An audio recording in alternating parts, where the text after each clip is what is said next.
급식 문제를 해결하자며 홍준표 지사가 박종훈 교육감에게 회동을 제의했습니다. 박 교육감은 조건부 수용 의사를 밝혔습니다. 이동통신사들이 입주민과 협의 없이 무단으로 무선 중계기를 사용해왔다는 소식 전해드렸습니다. 취재 결과 전파관리소에 신청도 하지 않고 불법으로 사용해온 사실도 추가로 드러났습니다. NC 다이노스의 플레이오프 상대가 두산으로 정해졌습니다. NC가 지난해 경험을 바탕삼아 한국 시리즈까지 진출할지 관심입니다. 제철을 맞은 남해안 햇불이 본격 수확에 들어갔습니다. 수출 물량이 늘고 있고 김장철도 가까워지면서 수요가 증가하고 있습니다.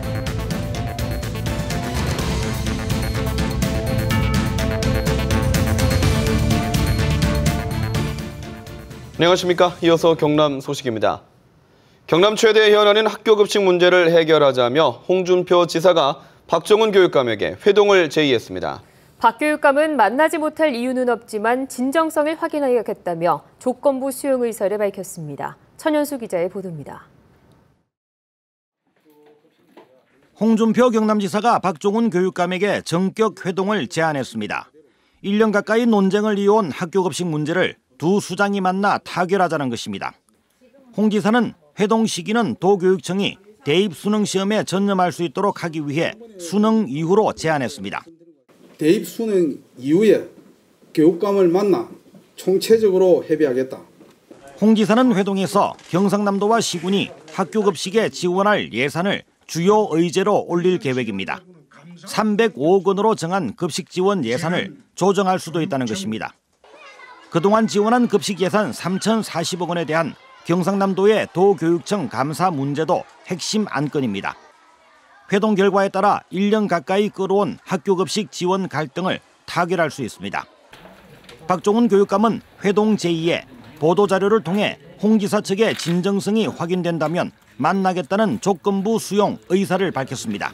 급식 문제 해결을 위해서라면 안 만날 이유가 없지만 그동안 5차례에 걸친 회동 요청을 홍 지사 측이 거부했기 때문에 진정성이 의심된다는 것입니다.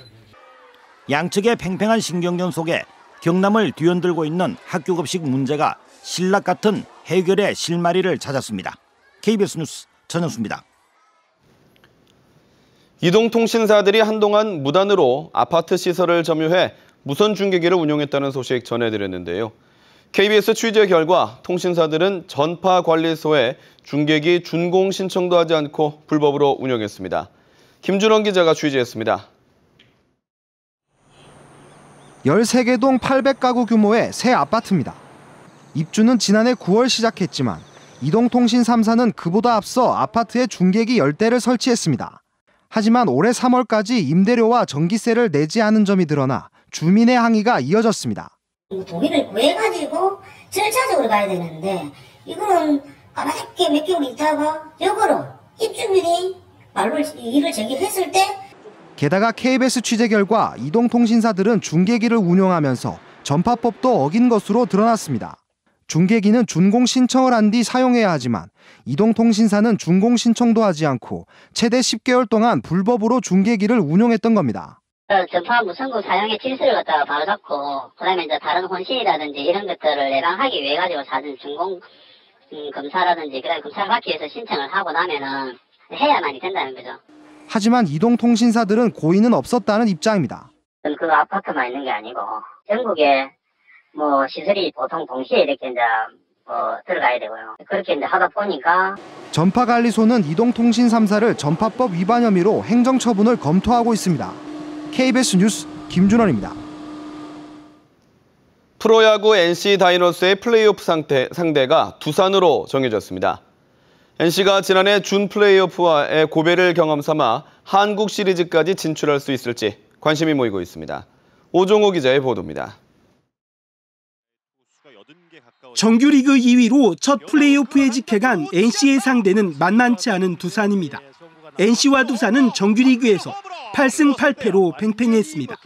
NC는 플레이오프 첫 경기 선발로 두산전 2승 1패, 방어율 2.18을 기록한 에이스 해커가 나설 가능성이 큽니다. It's about staying on routine. It's about preparing myself whenever my name's called, whether it's game 1, 2, 3, whatever it is. I just try to prepare myself. 지난해 준 플레이오프에서 아쉽게 탈락한 NC는 올해 투타에서 전력이 더 탄탄해졌습니다. 다승 1위 해커 등 투수진이 팀 평균 자책점 1위를 기록했고 타율 1위 태임지에 이호준과 이종욱 등 고참 선수와 젊은 선수들이 짜임새를 높였습니다. NC는 자체 청백전을 통해 실전 경기 감각을 유지하며 결전을 준비하고 있습니다. 저희 선수단 준비 잘했고요. 싸울 준비 다 됐고요. 일단 야구장에서 최선을 다할 테니까 야구장 많이 오셔서 응원 많이 해주세요. 열심히 하겠습니다. 팬들도 NC의 한국 시리즈 진출을 염원하고 있습니다.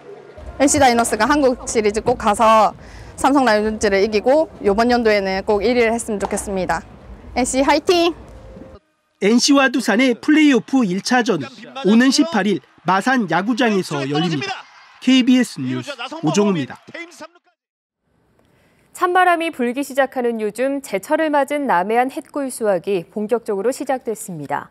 수출 물량이 증가한 데다 김장철도 가까워지면서 찾는 사람이 늘고 있습니다. 김소연 기자의 보도입니다. 푸른 바다 위 하얀 부표를 따라 긴 줄을 끌어올립니다. 빼곡하게 박힌 굴다발이 줄줄이 올라옵니다.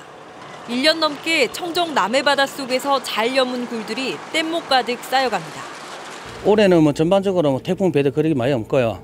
수온 면에서도 좀 적정하게 가고 있고 품질 면에서도 저 생각에는 이제 조금 좋게라고 생각하고.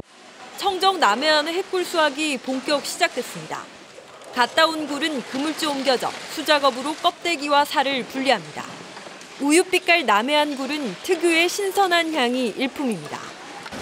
남해안에서 생산되는 굴은 한 해 약 4만여 톤으로 국내 전체 굴 생산량의 80%를 차지하고 있습니다.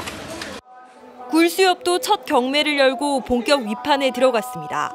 올해 햇꿀의 산지 가격은 10kg당 6에서 7만 원 선, 지난해보다 20% 정도 상승했습니다. 일본과 중국 등 해외 수출이 늘어난 데다 다음 달 김장철을 앞두고 찾는 이들도 점차 많아지고 있습니다. 중국에도 우리가 많이 수출 부분에 홍보를 많이 해서 개척을 해놔서 갓꿀하고 냉동꿀하고 올해 중국에도 좀 수출이 많이 나가려고 봅니다. 청정 남해안 굴 수확은 내년 6월까지 계속됩니다. KBS 뉴스 김소영입니다. 그동안 지리산 일대 오디 재배 농가는 여름 수확이 끝나면 다른 소득원을 찾기가 힘들었는데요. 그런데 최근 해발 250m에서 일교차를 이용해 꾸지뽕나무 재배를 시도하고 있습니다. 오디처럼 뽕나무과에 속해서 재배 방식이 비슷하기 때문입니다. 보도에 송금한 기자입니다. 해발 250에서 300m 지리산 자락, 가을 햇살이 내리쬐는 나지막한 들녘에 꾸지뽕 수확이 한창입니다. 함양군에서는 4년 전 심은 묘목에 올해 처음으로 검붉은 열매가 맺혔습니다. 올해는 태풍이나 폭우 등 자연재해가 없어 과실이 크고 실합니다. 오디처럼 뽕나무과에 속해 재배 방식이 비슷한 꾸지뽕. 오디보다 병충해 피해가 작고 열매가 큰 덕에 손이 덜 가는 것이 장점입니다. 그동안 수확철인 6월이 지나면 별다른 소득이 없어 고민이었던 오디 농가에는 소득을 다변화하는 데 제격인 작물입니다. 오디를 하다 보니까 6월 달 되면 농사가 다 끝이 나요. 이거는 또 이제 10월 달에 이제 수확을 하게 되니까 이제 소득도 분산되고 일도 분산되고.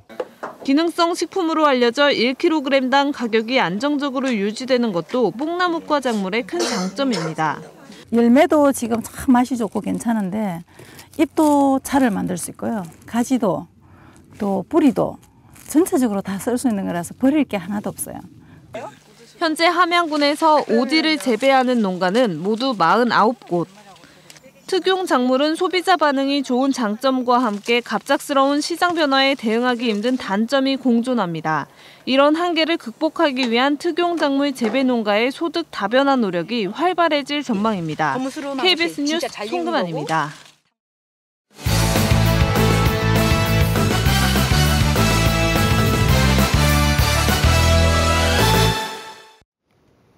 주요 단신입니다. 경남 농촌에서 가을 수확 등의 일손이 부족해 다음 달까지 일손 돕기가 이어집니다. 경상남도는 올해 가을 11만 헥타르 농경지에서 일손 274만 명이 필요하고 부족한 일손은 2만 2천 명으로 추산했습니다. 특히 기계화가 어려운 과일 수확에 1만 5천 명과 마늘과 양파 파종에 5천 명이 부족한 것으로 집계됐습니다. 경상남도는 일손 부족을 해결하기 위해 다음 달 20일까지 도와 시, 군, 농협에 일손 돕기 창구를 운영해 자원봉사자를 받습니다. 범정부 기업 구조조정협의체가 가동돼 경남 도내 중소기업들이 신용 위험 평가 결과에 주목하고 있습니다. 금융위원회는 국가기관 산업의 경쟁력이 크게 떨어져 있다며 기업 구조 조정에 강한 의지를 밝히고 기획재정부와 산업부, 국책은행 등으로 범정부 협의체를 가동했습니다. 협의체는 대기업을 비롯한 전국의 중소기업 1,934개의 신용 위험을 평가하고 등급별로 금융 지원과 워크아웃, 청산, 파산 등 단계별 조치를 합니다. 2부 리그 강등 이후에도 하위권을 면하지 못하고 있는 프로축구 경남FC가 대대적인 구조개혁 방안을 다음 주에 발표할 예정입니다. 주요 내용은 감독의 거취 문제를 포함해 용병 퇴출 등 대여섯 가지 사안이 될 것이라고 구단 관계자는 전했습니다. 경남FC는 올 시즌 2부 리그에서도 최하위권을 맴도는 등 부진이 계속되면서 지난 7월 대표이사가 교체됐습니다. 진해경찰서는 피부관리업체에 투자하면 높은 배당금을 주겠다고 속여 돈을 가로챈 혐의로 48살 황 모 씨를 검거했습니다. 황 씨는 자신의 피부관리업체 사무실에서 돈을 투자하면 월 3% 배당금을 주겠다고 속이는 수법으로 15명으로부터 12억 3천여만 원을 받아 가로챈 혐의를 받고 있습니다. 또 마사지 고객 110여 명으로부터 이용회비 1억 5천만 원을 받아 가로챈 혐의도 받고 있습니다. 아시아 각국의 노인 의료 정보와 지식을 공유하기 위해 설립된 아시아 노인 의료학회가 오늘과 내일 이틀 동안 창원 컨벤션 센터에서 열립니다. 이번 학회에서는 한국과 중국, 일본 등 아시아 각국의 의료진과 영양사, 사회복지사 등 600여 명이 참석한 가운데 치매와 욕창, 노인 영양 등 10개 분야에서 다양한 토론이 이어집니다. 제36회 흰지팡이의 날 기념 전국 시각장애인 복지대회가 오늘 마산 종합운동장에서 개최됐습니다. 오늘 기념식에는 흰지팡이 헌장 낭독과 지팡이 전달, 점자교재 기증식, 시각장애인 복지대상 시상식 등이 잇따라 열렸습니다.